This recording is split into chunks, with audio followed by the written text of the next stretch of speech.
Hey everyone, this is IMAXNation1980 here with another Blu-ray update. Haven't done one of these in a while, so let's get started. Here we got Yellow Submarine, of course the Beatles 1968 animated film.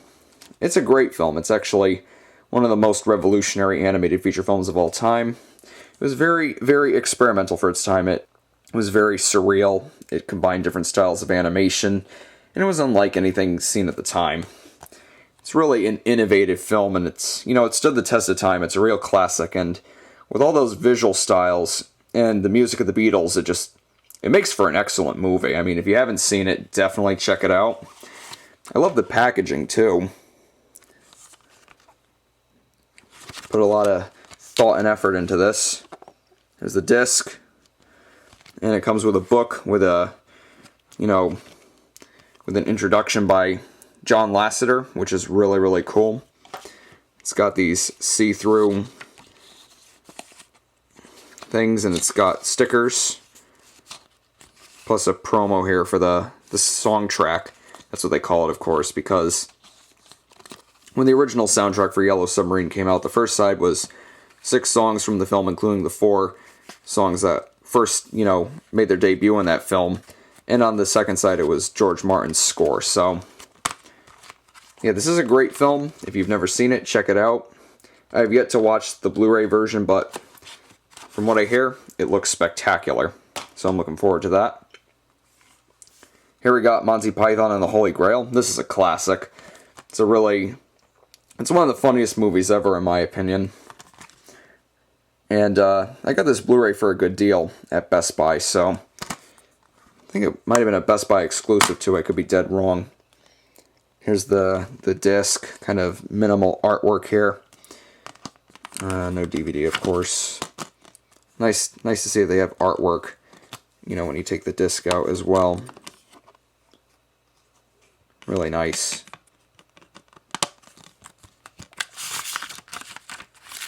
Yep. Alright, here we got the original Shrek.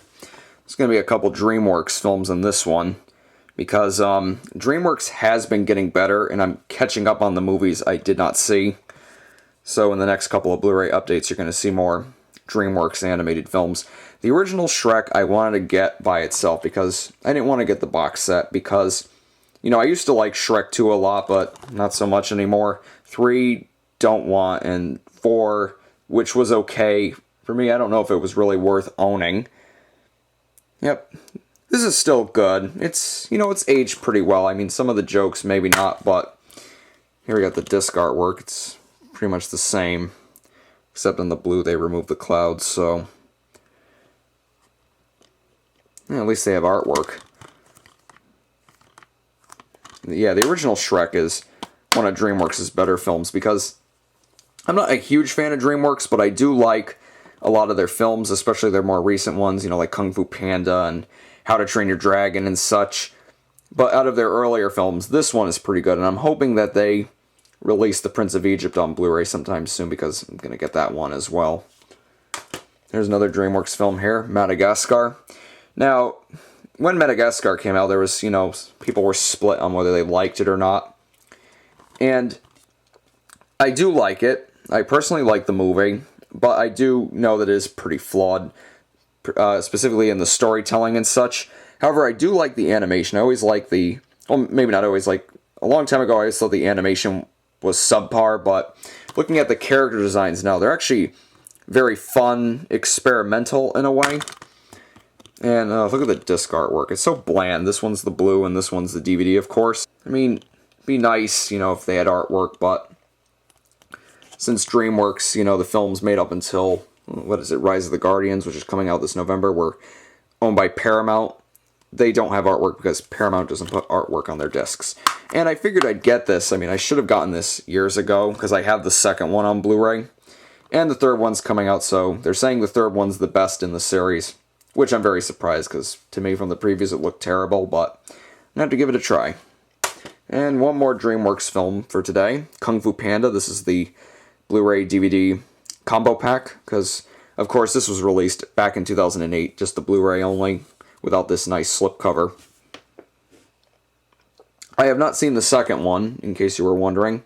And I keep hearing that the second one's really good, like almost Pixar level good. And I'm surprised when I read these comments about the newer DreamWorks films, but then again, I'm not surprised because they've been getting better since this one, which I did see the other day, and I thought it was pretty good, so it was worth owning, worth getting for the collection.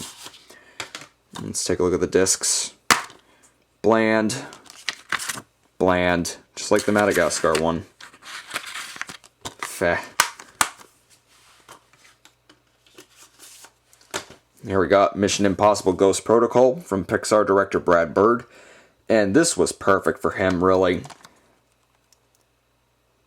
Definitely a fantastic film. This is the Best Buy exclusive edition with the disc of bonus features. This is a fantastic movie, though, and it's not just the scene where Ethan Hunt scales the Burj Khalifa. The rest of the film is great. I mean, that scene is awesome. I saw that scene in IMAX. It was really, like, it had me on the edge of my seat, but the rest of the movie is really, really good. Here we got the disc, the Blu-ray. Now, how come, you know, since this is Paramount and so are the Blu-rays for Madagascar and, you know, Kung Fu Panda, how come they couldn't, you know, make the disc blue for the Blu-ray and, you know, for the DVD, just make it plain, you know, plain gray disc? Yeah, that's the second disc for bonus features, and that's the first disc. It's a fantastic film, and if you haven't seen it, definitely check it out. Definitely check it out. And finally, Disney's much derided science fiction epic, John Carter. Well, to me, that movie should really be called John Carter on Mars. Now, I hate the cover artwork for this, but really, there was no choice. You got the 2D version, you'd get the same cover artwork, and I just hate the way 3D is in there, and just the font for John Carter. It's like, it's so bland and boring. How come they couldn't use the font that was in the first trailer? It was much better looking. Anyways, the marketing campaign for this movie was dreadful.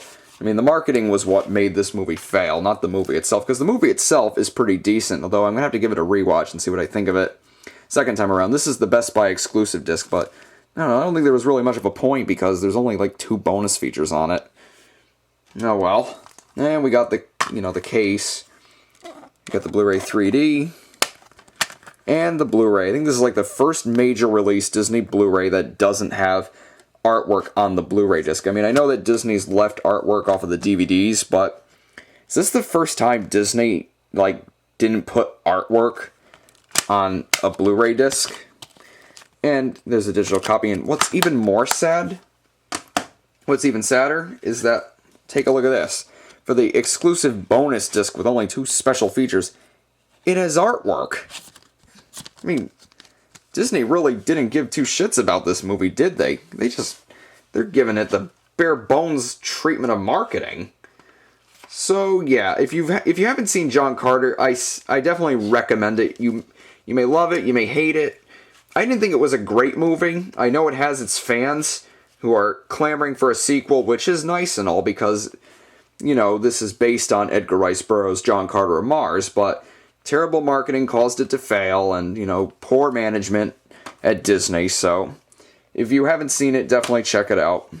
I mean, I don't think it's a great film, but one that's worth checking out. So, thanks for watching this Blu-ray update. Zymax Nation 1980, signing off.